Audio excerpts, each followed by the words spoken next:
आइए,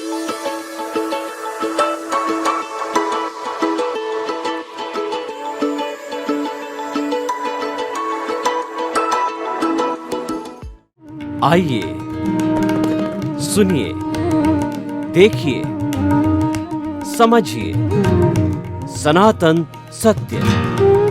जैसी दृष्टि वैसी सृष्टि, दृष्टि विज्ञान। कुदरत, कुदरती रचना एवं कुदरत के कानून से शाश्वत सुख की प्राप्ति। जोधपुर के परम पूज्य महात्मा उपासक प्रोफेसर डॉक्टर सोहन राज तातेड़ के निर्देशन में सनातन सत्य। जैसी दृष्टि वैसी सृष्टि, दृष्टि विज्ञान।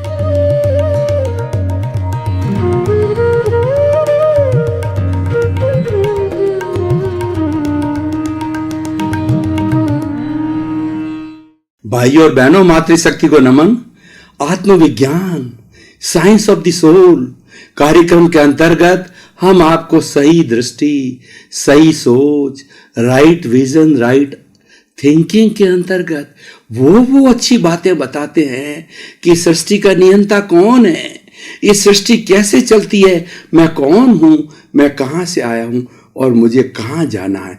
इस तरीके के गहन चिंतन आपको दिए जाते हैं, उससे आपके जीवन की दिशा बदल जाती है और आपका जो रॉन्ग बिलीफ है, जो गलत सोच है, वो सही सोच के अंदर बदल जाती है। तो इसीलिए आत्मविज्ञान कार्यक्रम आप रोज देखते रहिए। इसमें नए नए एपिसोड प्रतिदिन दिखाए जाते हैं। आज बहुत सुंदर एपिसोड हम आपको दिखा रहे हैं कि मानव तन की सार्थकता। भाई और बहनों, बहुत ही सुंदर विषय है। हमने मनुष्य के रूप में जन्म लिया है और इस धरती के ऊपर कुल अभी 7 अरब की जनसंख्या है और मनुष्य इस सृष्टि का सर्वश्रेष्ठ प्राणी है, क्योंकि मनुष्य के पास के अंदर विकसित इंद्रियां हैं, विकसित मन है, विकसित बुद्धि है, विकसित चित्त है, विकसित प्रज्ञा है और विकसित आत्मा है। और इस मनुष्य के अतिरिक्त 84 लाख जीवा योनि का कोई भी ऐसा प्राणी नहीं है जो कि इतना विकसित हो। इसीलिए मनुष्य जीवन की बहुत बड़ी सार्थकता है और मनुष्य एक ऐसा प्राणी है, इतना रिस्पॉन्सिबल प्राणी है कि पूरी सृष्टि का संरक्षण करने का जुम्मा उसका है, क्योंकि वो चिंतनशील है, विकासशील है और वही सारी चीज़ें प्रवृत्ति इसमें करता रहता है।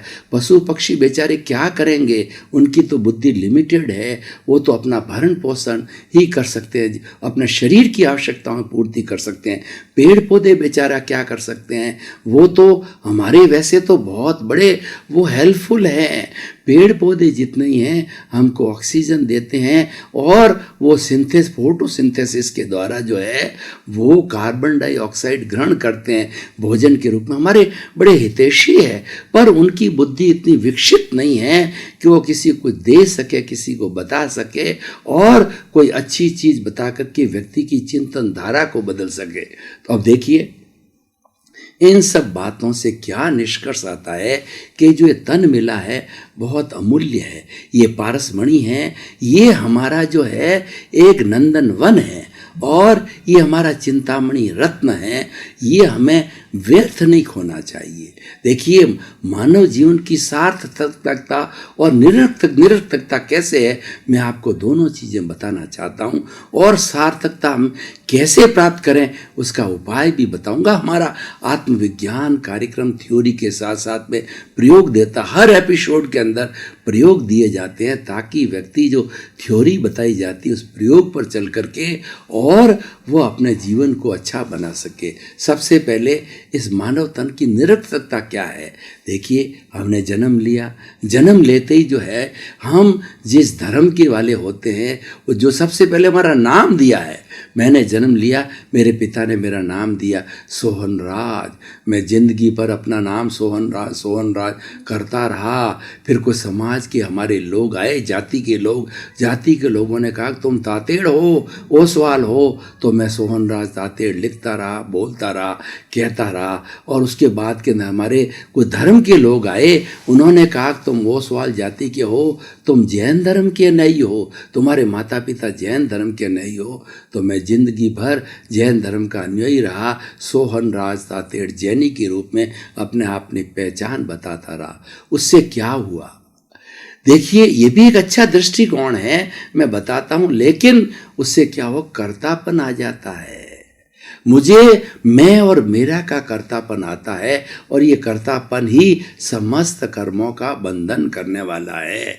व्यक्ति को मैं और मेरे के दायरे से हट जाना चाहिए, बल्कि उसको दो अकाउंट रखने चाहिए। एक तो शरीर का अकाउंट है, ये शरीर तो करने वाला है, ये शरीर तो भोगने वाला है, लेकिन कराने वाला कोई और है। जो मैं हाथ हिला रहा हूँ, जो मैं प्रणाम कर रहा हूँ, जो मैं बोल रहा हूँ, ये सब क्रिया कराने वाला कोई और है। उसने मेरे भौतिक शरीर को जो है, एक एक कोशिका को चार्ज किया, चार्ज करके ये आत्मवत बन गया, और मैं बोलता रहा। अगर मैं सिर्फ मैं और मेरे के लेवल पर रहूं तो मेरा प्योर स्वार्थ का जो है वो संसार है। स्वार्थी लोग क्या सोचते हैं, मैंने पिया, मेरे पैल ने पिया, कुआ ढहे तो ढहे, यानी वो इंद्रिय सुख से परे नहीं जाते हैं। मेरा घर, मेरा परिवार, मेरी पत्नी, मेरे बच्चे, मेरे पोते, मेरा धन, मेरा दौलत, मेरी ज्वेलरी और मेरा पद और प्रतिष्ठा, ये सारा शरीर से जुड़ा हुआ अकाउंट के अंदर ही रहते हैं। वो भी सामान्य व्यक्ति जीते हैं। हाँ, मैं उसको निरर्थक बात नहीं कहता हूँ, पर सार्थकता क्या है? अगर हमारे को इतना सब करने से अगर 10% प्रॉफिट मिलता, और सार्थकता की मैं बात बताऊंगा तो आपको 100% प्रॉफिट मिलेगा। और वो सार्थकता तन की पूरी सार्थकता कैसे ली जाए वह भी बताना चाहूँगा। देखिए, अब मैं थोड़ा स्वार्थ के दायरे से परार्थ के अंदर जाता हूँ। स्वार्थ की चिंता को छोड़ के परार्थ की चिंता में जाता हूँ, तो स्वार्थ की चिंता तो खाली व्यक्तिगत स्तर पर थी। परार्थ की चिंता क्या कहती है कि live and let others live, मैं भी जीऊँ, मेरा पड़ोसी भी जिए, गांव वाले भी जिए, शहर वाले भी जिए, देश वाले भी जिए और विश्व वाले जिए, सब लोग जिए। मुझे कोई ऐतराज़ नहीं है, उनके प्रति कोई बुरी भावना नहीं है। मैं कोई ऐसा व्यवहार ना करूं कि प्राणी मात्र को दुख हो, मनुष्य मात्र को दुख हो। 7 की अरब की जनसंख्या व्यवस्थित रूप से शय अस्तित्व से जुड़े रहे, और उसके साथ साथ में इस सृष्टि के अंदर 84 लाख जीवानी है, वो भी सभी जीना चाहते हैं। कोई प्राणी मरना नहीं चाहता है, कोई प्राणी दुख नहीं चाहता है, तो हम दुख क्यों दें? क्या आप दुख चाहते हो? कोई व्यक्ति नहीं चाहता। आप भी दुख नहीं चाहते हो, तो दूसरे को दुख क्यों दें? दूसरे को दुख न देना ये परार्थ की चेतना है, और इस परार्थ की चेतना से जो है वह जियो और जीने दो का सिद्धांत सार्थक होता है। इस मनुष्य मानव तन की सार्थकता होती है। देखिए, इसके ऊपर भी एक तरह का जीवन होता है, वो तो 100% जो है वो मानव तन की सार्थकता है। वो होता है परमार्थ का जीवन। परमार्थ का जीवन जीने वाला व्यक्ति जो है सांसारिक संबंध को छोड़ करके 24 hours he work for the humanity. जो स्वार्थ का जीवन वाला व्यक्ति है केवल अपने जीवन पर रहता है। परार्थ का जीवन जीने वाला व्यक्ति 50% स्वार्थ करता है और 50% परार्थ करता है। परमार्थ का जीवन जीने वाला व्यक्ति एक संत का जीवन जीता है। संत वह होता है जो शांत होता है। सदा दिवाली संत के और 12 महीने बसंत के। उनको तो तिन्नाणम तारियाणम, मैं स्वयं तरूं और दूसरे को तारूं। मैं वे स्व पर प्रकाशित होते हैं। परमार्थ करने वाले वो दीपक की तरह होते हैं। दीपक स्वयं भी उसकी प्रकाशित होता है, और उसकी जो बाटी होती है, उसकी जो उसकी बात होती है, वह पूरा सबको प्रकाश देती है। स्व परमार्थ का जीवन जीने वाले लोग तो है वो स्व पर प्रकाशक होते हैं, वो पूजनीय होते हैं, वो वंदनीय होते हैं, वो स्तुत्य होते हैं। सभी तरह के ज्ञानी और सभी तरह के जो हमारे भगवान जिनको बोलते हैं वो सारी श्रेणी के अंदर आते हैं। और इस धरा पर भी जो अच्छा जीवन वाले संत होते हैं, जो कंचन कामिनी से दूर होते हैं, हर वक्त अपनी साधना करते हैं और लोगों को साधना कराते हैं, लोगों का जीवन कैसे भला हो, लोग दुख को कैसे प्राप्त करते हैं, सुख को कैसे प्राप्त करते हैं, वो ऐसा रास्ता बताते हैं कि मनुष्य अपना पारिवारिक कोई जीवन में फेरफार नहीं करवाते।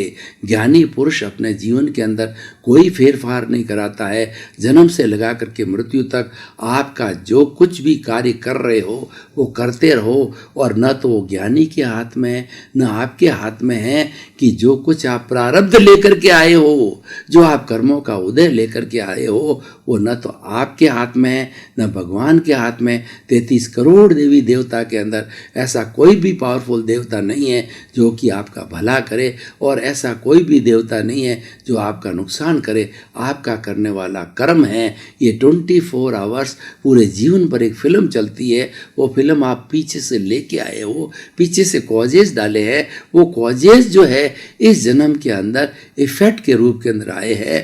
पहले आपने कर्म बीज डाले हैं, वो आज कर्म फल बन करके आए हैं। और कर्म फल क्या होता है? जब उदय में आता है, जब उसका प्रारब्ध होता है तो वो सुख दुख की अनुभूति कराता है। व्यक्ति को सुख दुख होता है, वो उसका उदय भाव होता है, वो कर्मों का फल कहलाता है। तो फल हमें मिलता है। तो अब देखिए 3 तरह की चेतना का हमने विवरण किया। तो हम जो केवल अपने स्वार्थ के दायरे में रहते हैं तो मानव तन की विशेष सार्थकता नहीं है। और कॉमन मैन ऐसा जीवन जीता है क्योंकि उसके पास में ज्ञान नहीं है। वो किसी ज्ञानी के पास नहीं जाता है और उसके लिए कुछ करना ही नहीं पड़ता है। ये सारा ऑटोमेटिकली होता है कि वो कर्मों के उदय से बंधा हुआ रहता है। उसका पिछले जन्म में कार्य किया पुरुषार्थ हो गया और इस जन्म का कोई पुरुषार्थ नहीं है। इस जन्म का पुरुषार्थ करने वाला व्यक्ति जो है वो परार्थ की चेतना में वो सोचता है कि मनुष्य जीवन की सार्थकता निकालूं। मनुष्य जीवन की सार्थकता क्या है?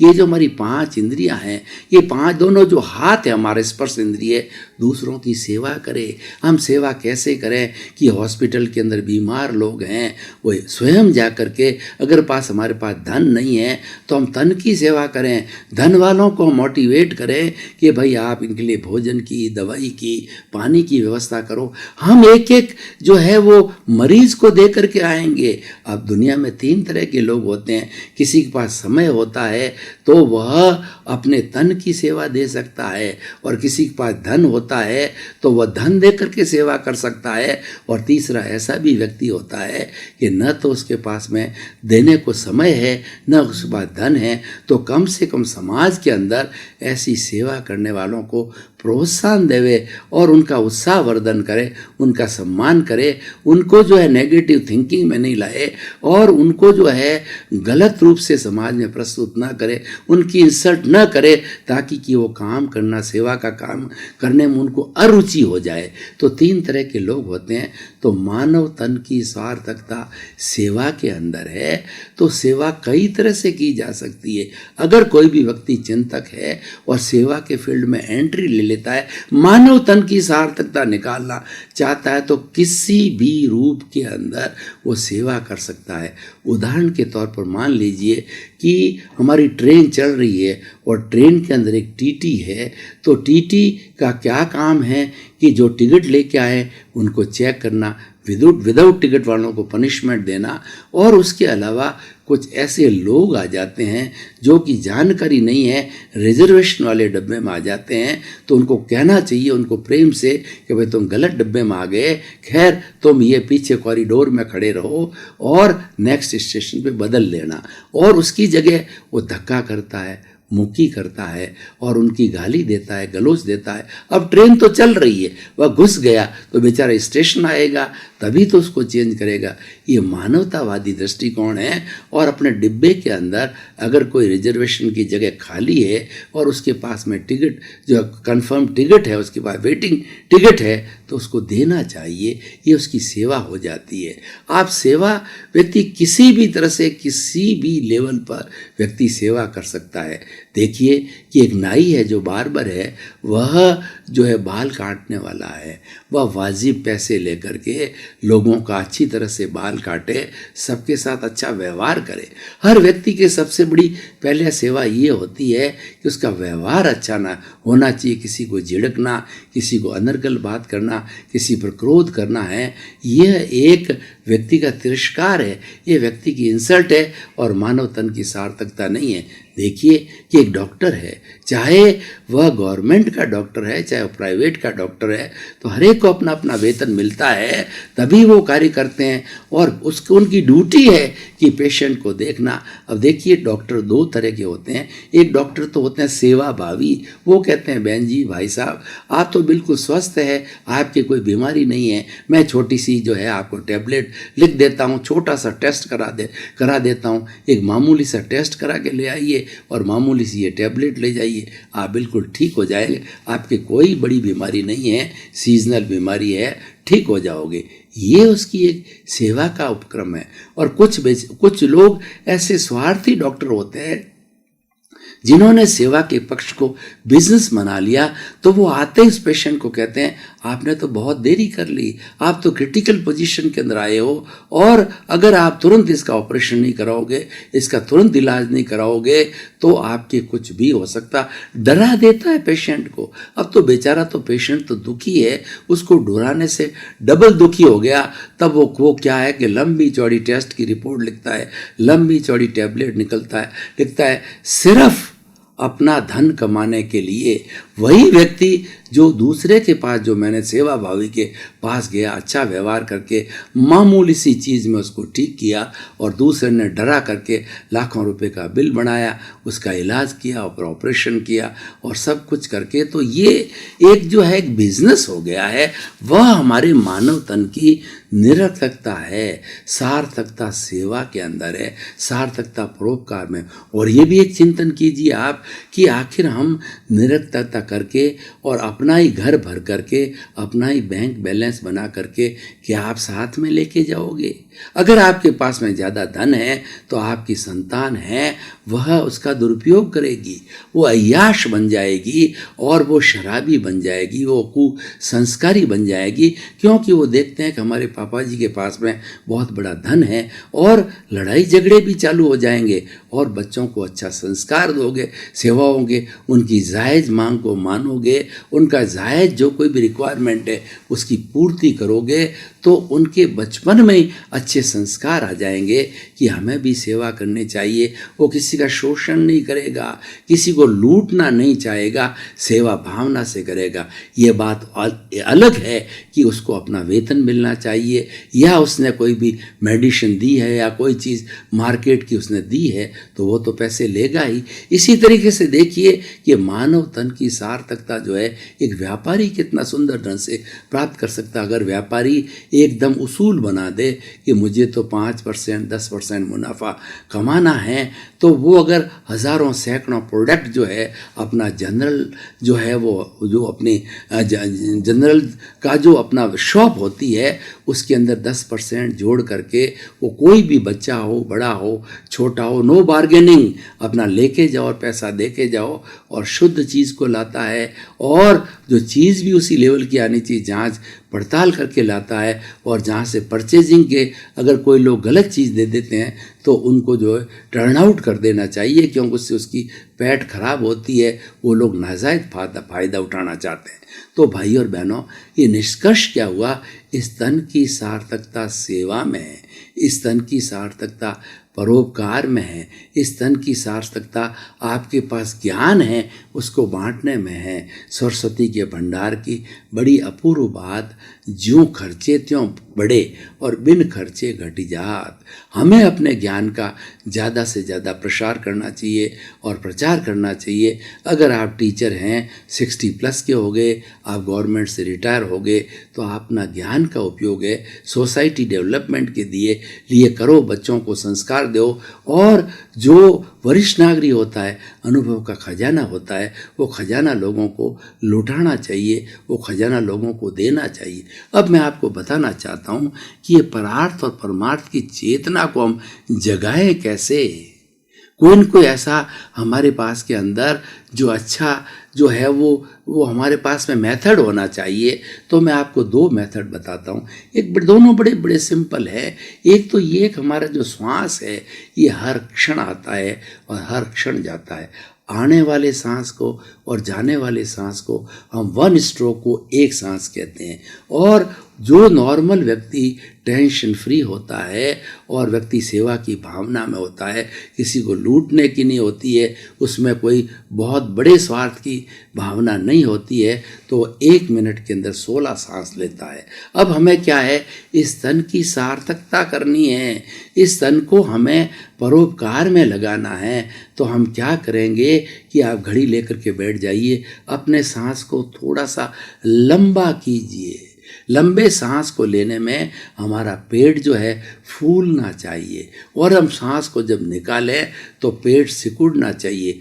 पेट फूले, पेट सिकुड़े, पेट फूले, पेट सिकुड़े। उससे हम धीरे धीरे हमारा जो नॉर्मल श्वास आ रहा है, जो कि 1 मिनट में 16 है, उसको घटाना है। उसको घटा करके 14 और 12 की स्थिति भी ले आइए। बड़े साधक है वो तो 8 और 1 मिनट में 1 सांस लेते हैं। हम उसकी बात नहीं कहते हैं। हम नॉर्मल लोगों की जो कि स्वार्थ की चेतना में, उनको परार्थ की चेतना में लाना चाहते हैं, उनके घर है, उनके परिवार है, तो वो सबका रक्षण करे। हम तो ये लोग जो परमार्थी लोग होते हैं वो कुछ भी कर सकते हैं। वो हमारी 1 मिनट में 8 सांस भी ला सकते हैं, 1 सांस भी लाते हैं, क्योंकि उनका एक्सक्लूसिव जो है कार्य होता है वो सर्विस टू द ह्यूमैनिटी। वो परमार्थ के अकाउंट में आ गए, लेकिन परार्थ के अकाउंट के अंदर परिवार का भी पोषण करना होता है। तो उस केस के अंदर अगर 16 से 12 श्वास आने लग जाए और उसकी प्रैक्टिस करो कि वो जीवन का एक अंग बन जाए, तो आप देखिए कि जो 16 लेने वाला व्यक्ति टेंशन फ्री है और जो 12 श्वास 1 मिनट के अंदर लेता है, तो वह व्यक्ति न तो किसी के साथ धोखा करेगा, न किसी का शोषण करेगा और न किसी के प्रति बुरा भाव रखेगा, न किसी के लूटने की बात रखेगा। उसके मन में परोपकार की भावना आएगी, उसके मन में कषाय उपशमन की भावना आएगी, उसके मन में सेवा की भावना आएगी, क्योंकि हमारे श्वास का सीधा संबंध हमारे विचारों से। ज्यों ज्यों सांस कम होते जाते हैं, 1 मिनट में हमारे विचारों की शुद्धि हो जाती है और 12 से 8 करने वाला तो बहुत बड़ा जो है शुभ भावों में आ जाता है और वो परमार्थ की चेतना में चला जाता है। ये बड़ा सरल, एकदम सरल से सरल जो है कार्य है, हम करते रहते हैं, क्योंकि जब तक सांसा तब तक आशा। सांस तो हमारा अंतिम समय तक साथ देने वाला साथी होता है। अब थोड़ा और देखिए कि एक दूसरा उपाय है कि हम और अच्छी सेवा करना चाहते हैं, हम परमार्थ की चेतना में जाना चाहते हैं, तो उसके लिए क्या होता है कि हमारा जो रीढ़ की हड्डी है, हमारी रीढ़ की हड्डी के अंदर एक सिरा रीढ़ की हड्डी का यहाँ है और दूसरा रीढ़ की हड्डी का सिरा जो हमारा मल द्वार है उसके ऊपर रहता है। उसको हम शक्ति केंद्र कहता है, जहाँ से हम मल निकलता है, वो हमारी रीढ़ की हड्डी का लास्ट सिरा होता है।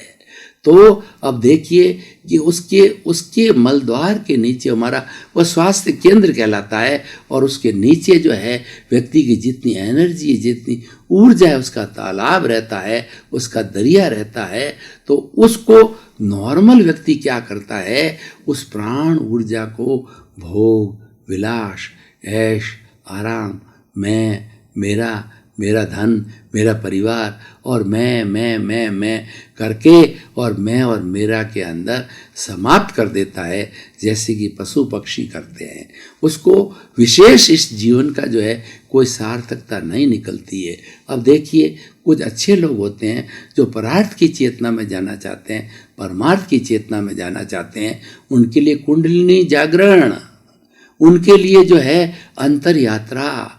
आप क्या करिए, अपने जिस तरीके आपको मैं उदाहरण देता हूँ कि एक हमारा जो है वो वो हमारा ब्लड प्रेशर नापने का यंत्र होता है, उस यंत्र की बॉल को दबाया जाता है तो दबाने से जो नली है उसके साथ में जुड़ी हुई रहती है और इधर हमारा पट्टा बंधा हुआ रहता है, तो पारा ऊपर चढ़ता है 140 150 तक आता है और जब उसको छोड़ दिया जाता है तो नीचे 80 90 पे आता है।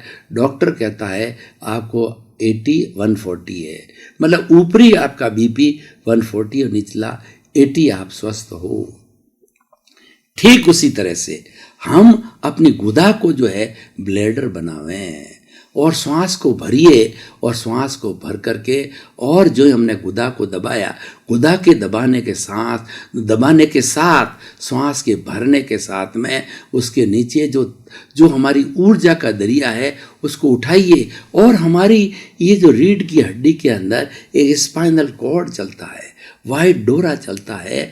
जिस तरीके से हमारा पारा जो है वो थर्मामीटर में ऊपर चढ़ता है तो सफ़ेद डोरे के जरिए उस जो शक्ति को लाइए और हमारे श्वास खींचने के साथ साथ में श्वास को रोक करके और यहाँ उस शक्ति को खाली कीजिए, यानी वहाँ से बाल्टी भरिए और स्पाइनल कॉर्ड के रास्ते से आइए, यहाँ खाली करिए, फिर श्वास छोड़िए और फिर स्पाइनल कॉर्ड के रास्ते से उसी के शक्ति केंद्र पर जाइए, फिर भरिए और श्वास के भरने के साथ गुदा को ब्लैडर के रूप में दबाने के साथ में शक्ति को उठाइए, श्वास को भरा रखिए और फिर यहाँ पर छोड़ करके और श्वास को छोड़िए और उसी रास्ते से जिस रास्ते से आए हो वहाँ पर नीचे जाइए, नीचे से ऊपर, ऊपर से नीचे, ऊपर से नीचे। यानी हमने क्या किया कि हमारी जितनी एनर्जी वेस्ट हो रही थी, जितनी हमारी प्राण ऊर्जा वेस्ट हो रही थी, उस प्राण ऊर्जा को हमने सहस्त्रसार ज्ञान केंद्र के ऊपर जो है स्थानांतरित कर दिया। भाई और बहनों, आपका बहुत बहुत धन्यवाद। आप आत्मविज्ञान कार्यक्रम देखते रहिए। आत्मविज्ञान कार्यक्रम में आपको इतने अच्छे अच्छे एपिसोड दिखाए जाएंगे कि आपके जीवन का धन्य हो जाएगा, आपके जीवन का कल्याण हो जाएगा। आपकी जो रॉन्ग बिलीफ, गलत विचारधारा है वो बदल करके सही विचारधारा हो जाएगी और सही विचारधारा के होने के कारण जो है आपका चिंतन सही रहेगा, आप सही दिशा में रहेंगे और सही दिशा में रहने पर हमारे इस जन्म का तो विकास होगा ही, साथ साथ परलोक है, उस परलोक के भी हम अच्छे विचार लेके जाएंगे तो और अच्छे हम कॉजेज लेके जाएंगे तो हमारा वहाँ पर भी ऐसा का ऐसा अच्छा जीवन मिलेगा, क्योंकि वर्तमान का हमारा पुरुषार्थ है, आने वाले जीवन का भाग्य होता है। तो भाई और बहनों, आपके प्रति बहुत बहुत मंगल भावना कि आप आत्मविज्ञान कार्यक्रम देख करके आप अपने जीवन को धन्य बनाइए और उसके बाद के अंदर खूब अपना डेवलपमेंट करते रहिए।